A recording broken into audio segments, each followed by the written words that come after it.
Ve başka birisi ise deyir ki, mən bir insan gördüm. Yani o insan deyir, kör idi, xəstə idi, əlil idi ve kasıb idi. Ve gördüm ki, bu nəsə deyir dilinin altında. Ve yaxınlaşdım ve bu sözleri deyirdi. Elhamdülillahillezî faddalani ala kefir min ibadi. Məni yarattıklarının çoxundan üstün eden Allah həmdə layiqdir. Mən də baxıram bunda ne var ki, neye göre belə şükredir? Ve sual verdim ona. Dedim ki, rahimakallah, Allah sana rəhm etsin. Allah Teala sen ne ile üstün edip? O mənə belə cevap verdi ki, razaqani qalben şakiran ve lisanen zakiran ve ceseden alel belai sabiran.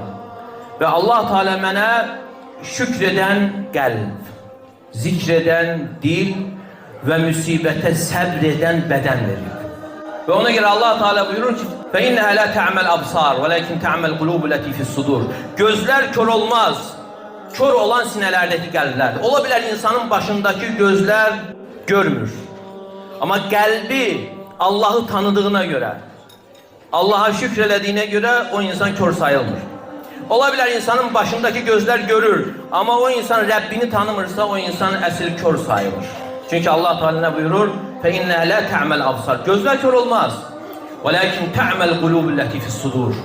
Sinelerdeki kalplerdir kör olan.